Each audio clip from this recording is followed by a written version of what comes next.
and what she has accomplished here at KSC. She's the reason we have this amazing commercial crew program right now at Kennedy with support across NASA. And she made it happen. And now she is the Associate Administrator for Space Operations, continuing to take care of the space station and move us forward with our international partners. It's my pleasure to introduce our AA for Space Ops, Kathy Leaders. Kathy? Thank you, Bob. I was a little worried what you're going to say, but those are very nice comments. Thank you. It is a super exciting time for us here. But for folks that were on the press conference after the flight readiness review, you realize there's a lot of work, and you have to do it carefully, and you have to go through every single milestone along the way to make sure that we are safely delivering the capability to fly our crews up to the International Space Station and make sure that they can come home back to their families. And so the team's been doing that since the flight readiness review on Monday. They worked through, checked out the rocket. Static fire went really well. No issues coming out of that. Made it through dry dress last night. Dry dress is where we make sure that the crew goes through and checks out and actually goes through the whole operation of loading the crew, checking things out, and making sure things will run smoothly as we're heading into our launch countdown. We have a few more milestones to go. We have a launch readiness review this evening at 8 o'clock. And in the morning, about 1 o'clock in the morning, we have our final weather briefing and to make the determination on whether we're ready to go moving into the countdown into the launch early Sunday morning. Right now, the weather's at the launch site's looking great. The weather along the abort sites, we look at the weather in our key high-risk areas to make sure that the abort weather looks good. And right now, it's kind of marginal along that first staging area. So we're continuing to get ready for the next step and making sure that we've got a safe and reliable crew transportation service for our crews. Now, I'm very happy to have Woody here. Woody Holberg is, and I found out he's a classmate of two of our crew members, Raja and Kayla, and he came in the 2017, the Turtle class. And I'm trying to figure out which one's Michelangelo and which one's Donatello. I'll have to talk to Raja and Kayla after this and find out. But I'm very, very excited to have, I'm hearing that there's like a turtle takeover that's going to be starting to happen with our missions coming up, and really excited to hear from Woody. Well, thank you, ma'am. Yes, it's slowly happening. I'm truly honored to be here and so excited to watch my friends fly in space. These 4 astronauts are exceptional operators, and I know that they're going to do an exceptional job on their 6-month mission, carrying out important scientific research and maintenance on board the International Space Station. And with their mission, they'll be carrying forward NASA's amazing 20-plus year legacy of continued human presence in space and paving the way for our future Artemis missions to set up a sustainable presence on the moon. Now, as Kathy mentioned, this launch is special for me. I have 2 classmates on Crew-3, Raja and Kayla, and I know that our entire class, the Turtles, are so proud of Raja and Kayla and so excited to watch them fly in space. It is not every day that you climb aboard a rocket that's capable of accelerating you to 17,500 miles an hour. And those who have seen a launch in person, maybe here at Kennedy, know that it is a powerfully emotional experience. And it's even more so when people you know and love are on board. And so Raja, Tom, Kayla, and Matthias, you are amazing human beings.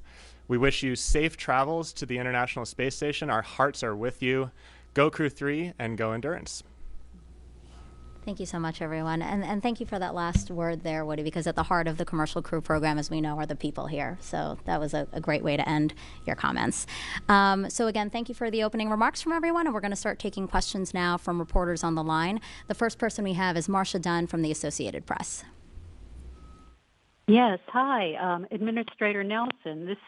This crew is going to be the welcoming committee for multiple tourists. And I'm wondering, do you have any qualms about non-professionals showing up at the station's doorstep in greater numbers than ever before? Any concerns that one of them might accidentally break something, pose a safety risk, or maybe just prove a general nuisance? Thanks. Marcia, the first part of your audio cut out, so would you please repeat the question? Yes, this crew is going to be the welcoming committee for multiple tourists.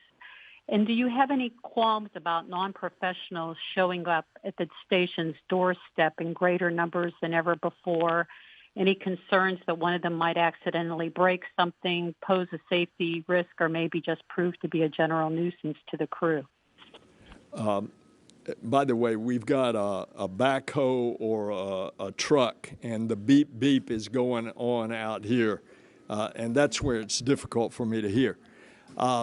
So basically, your question is, what do you think about the private astronauts?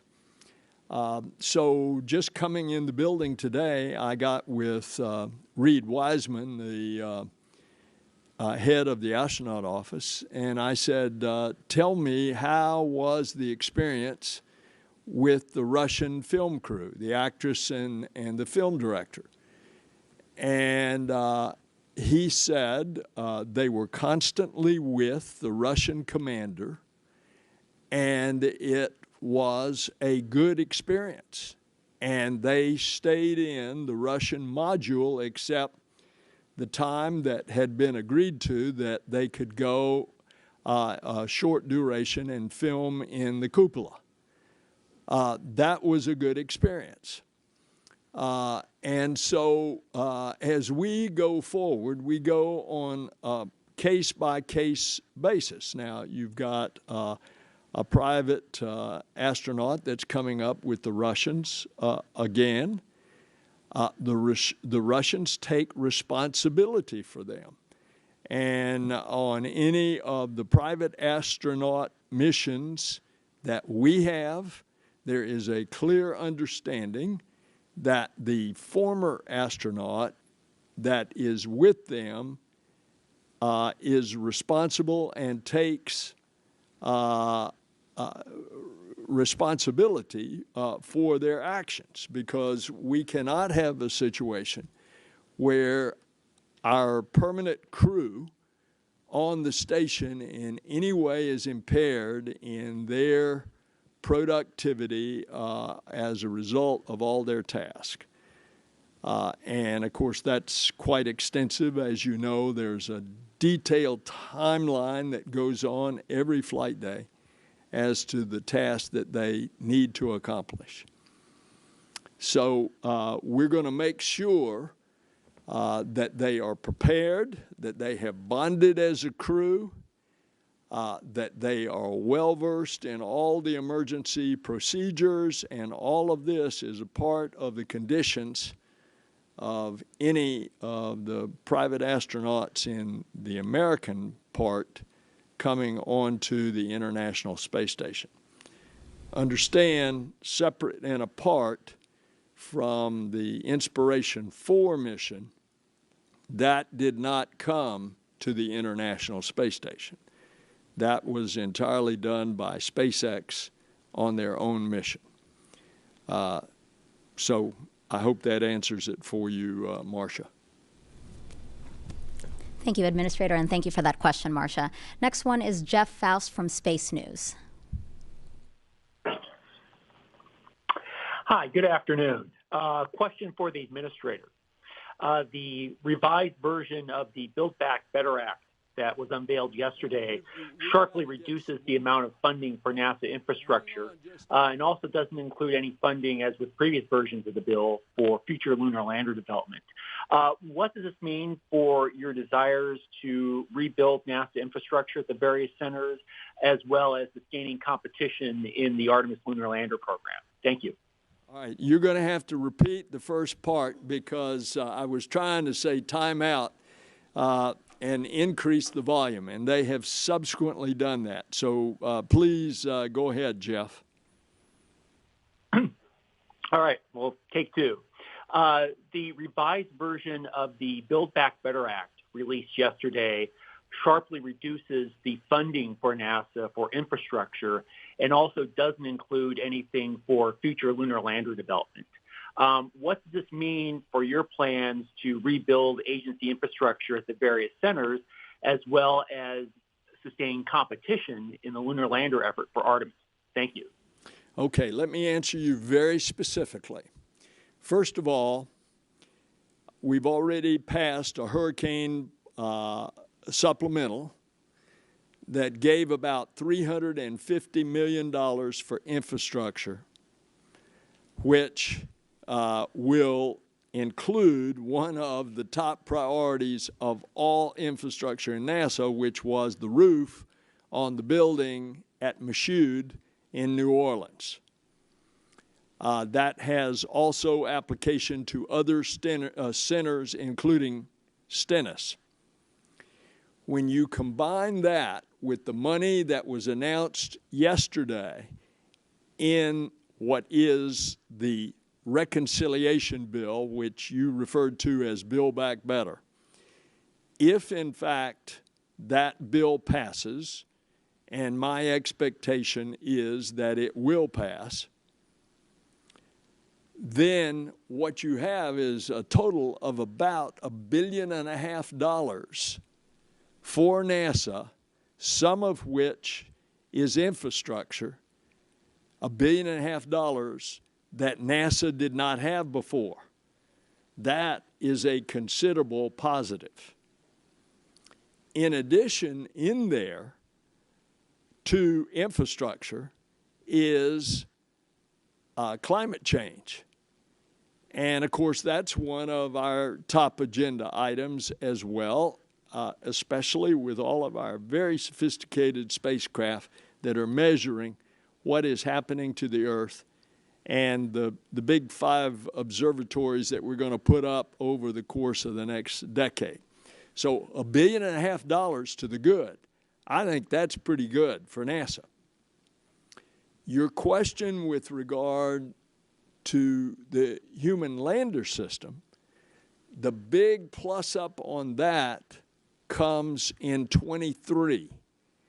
And that is what we have been working with the Office of Management and the Budget on the President's next budget, and, oh, by the way, with both houses of the Congress to get the plus-ups there that we need for the 22 budget. The House and Senate are about the same, 150 million as given to the human lander system.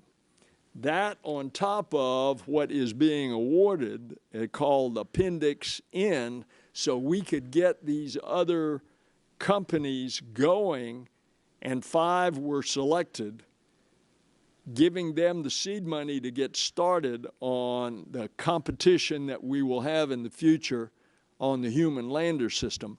All of that is happening. So what you want to look at, Jeff, is the 23 budget to see the big plus up. Perfect. Thank you so much. And the next reporter is Stephen Clark from Spaceflight Now. Thank you, Stephen Clark, Spaceflight Now. I think my question is for Kathy. The solar flare that erupted from the sun yesterday, is that something that is being watched, or something you expect to be an issue for launch this weekend? You know, abort weather notwithstanding, is that something that could cause you to delay the launch? Thank you. No, we actually monitored it. You know, our mission management team for the International Space Station monitored it and worked the levels with SpaceX folks, and we've worked through it, and there aren't any issues to the avionics or anything else that for the on-orbit vehicle or our vehicles on the ground. Next reporter is Amy Thompson from Space.com.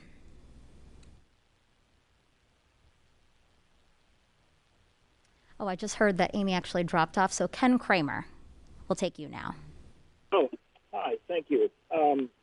Thank you for doing this. I have a question, probably for Bill Nelson, about the Russian cosmonauts flying on the crew vehicles. I'm wondering how close are you to signing a contract with the Russians? And I also want to follow up on Jeff's north-south question for the human lander. If you're only getting the money in 2023, how can you maintain a 2024 landing? Is that still possible on the moon? Thank you. Well, that's why we didn't sit around until we know what's happened on the litigation. That's where Bob and Kathy and now Jim Free have already started getting the funding going with regard to that Appendix N. And I'll have Kathy speak to that. So it is what it is. Look, the decision was made in a panel led by Kathy last April. That decision was appealed in an administrative court. That court decided, and then that decision, which affirmed the decision of NASA on the first demonstration lander, was then appealed to a federal court that, in effect, acts like an appellate court. It's called the Federal Court of Claims.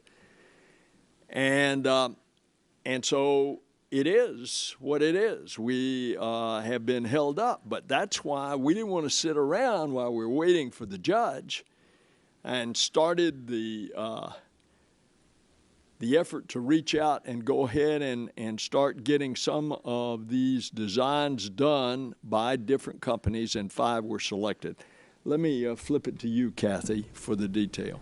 Yeah, so there's really 2 activities. Unfortunately, with our procurements nowadays, we're kind of in these situations where we do have these protests after we make pretty key decisions. And so the team, I thought, did a really good job of putting together a robust procurement strategy where, even with the protests, they began work on these special small we call them broad agency announcements, to continue to make progress with multiple potential providers for our sustaining human lander systems.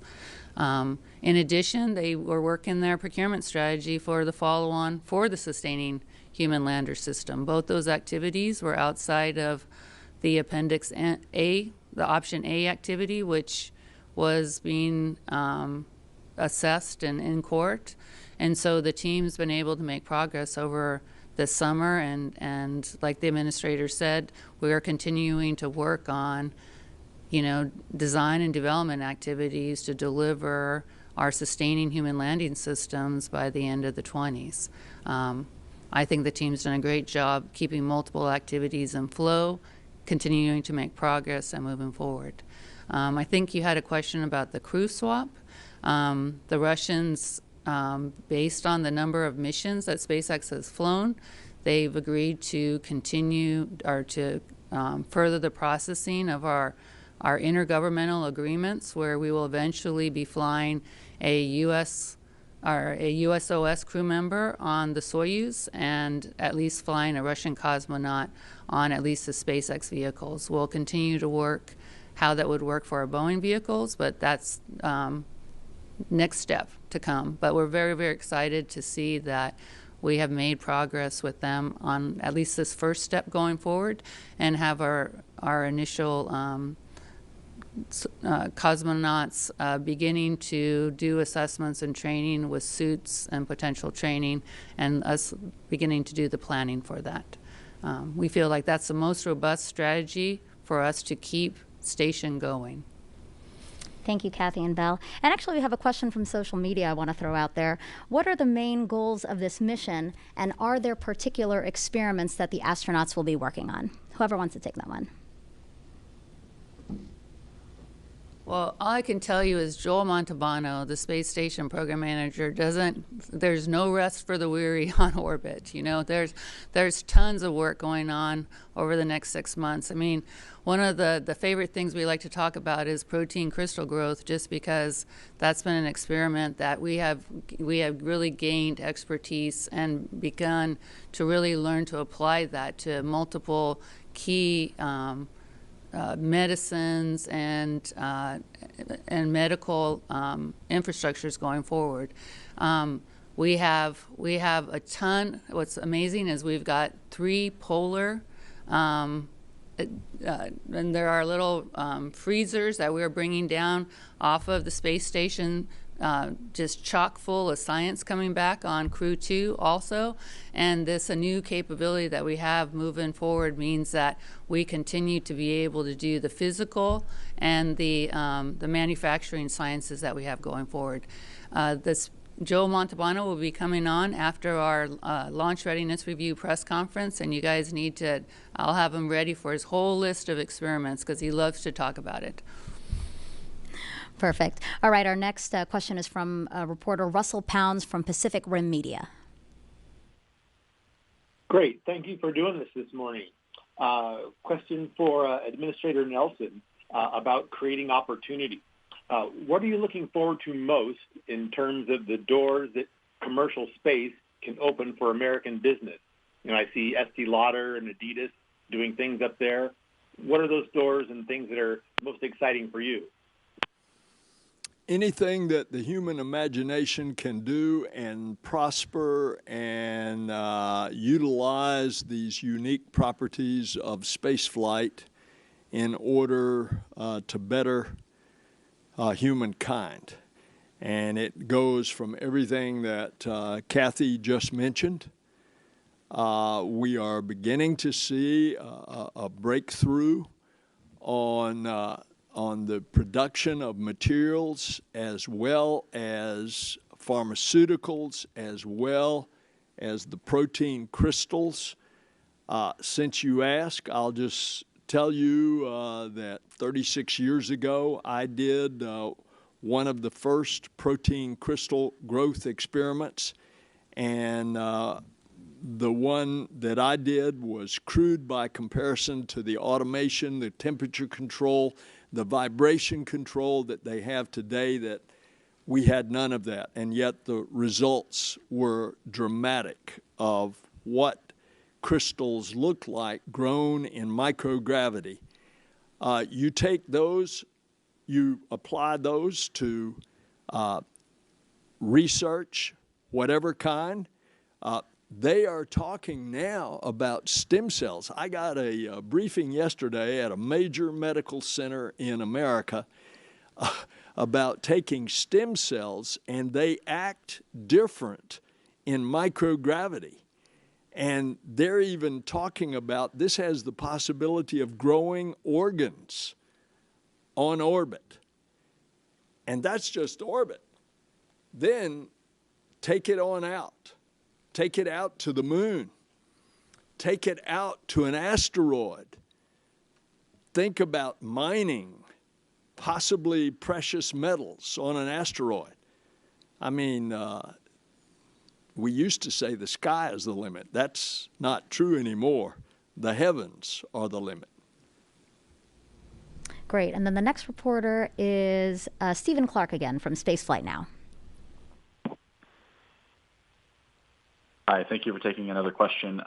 Follow up on, I think, Ken Kramer's question about the pending agreement with the Russians on crew swaps. A few weeks ago, during the pre-flight briefings, someone said Crew-5 was like the most earliest opportunity to have a cosmonaut on a commercial crew mission. Is that holding true, or does the seeming breakthrough this week from Roscosmos accelerate that and make Crew-4 a possibility? Thanks. Well, our big challenge is it takes a while to build a suit, and you really want to make sure that you've got the right training suits and you've got the right flight suits and build. And so we want to make sure that we're giving SpaceX and the team time to get the suits right, and so we're aiming for Crew-5, which is right now about a year from now. So that's what we're targeting right now. Thank you, Kathy. And there's actually another social question I wanted to share. This is, what piece of advice or words of encouragement would you give to our elementary students at Evans Elementary School that we could share? This is a question for Woody, by the way. I'm so sorry. Our theme this year, yeah, listen up, Woody. Our theme this year is one team, one mission, and revolves around space. Again, what words of encouragement would you give to elementary school students about this theme, one mission, one team? Sure. I guess my words of encouragement, looking back on how I got here, would be to follow your dreams. And one thing I mean by that very specifically is that you may have interests outside sort of the core thing you're doing. And so in my particular case, I was going to graduate school for computer science, but I was also really interested in search and rescue. And I actually got advice telling me, don't go do those other things because they're distracting you. And I'm so glad I went and did them because they were passions of mine and things I wanted to do. So. Perfect. And then we have Marcia Dunnigan from the Associated Press, if you'd like to give your question, Marcia. Yes. Another question for you, Administrator Nelson. Sir, you mentioned the other big launch coming up, the James Webb Space Telescope launch. Could you please explain your rationale in sticking with the telescope's name despite a push by some to rename it after someone less potentially controversial? And what would it take for you to change your mind? Thanks. Marcia, we are here for this crew mission. I'm going to keep the focus on our crew and the mission right ahead. I have already answered extensive questions on this issue and will be happy to do so in another forum with you and others. Thanks, Marcia. And that's all the time we have for questions today. Administrator, do you actually want to have some closing remarks and again bring it back to why we're here today, which is Crew-3? Well, you come right down to the moment as the countdown clock continues. And suddenly, when those motors light off and that energy is concentrated and you're going upward, it focuses everybody's attention. And there, in this case, are 4 human beings riding at the top of that rocket. We've done everything possible along with our commercial partners to make sure that this is going to be a success, weather permitting. And I look forward to a great mission. Well said, Administrator. Thank you. Yes, we hope to see these 4, again, astronauts you see behind us take off on Sunday, Halloween morning. So yes, set your alarm clocks. The launch time right now that we're targeting is 2:21 a.m. Eastern time, again, on Halloween morning. So what a treat to see that go up if we can. And coverage here is going to start on NASA TV Saturday night at 10 p.m. We'll see you then.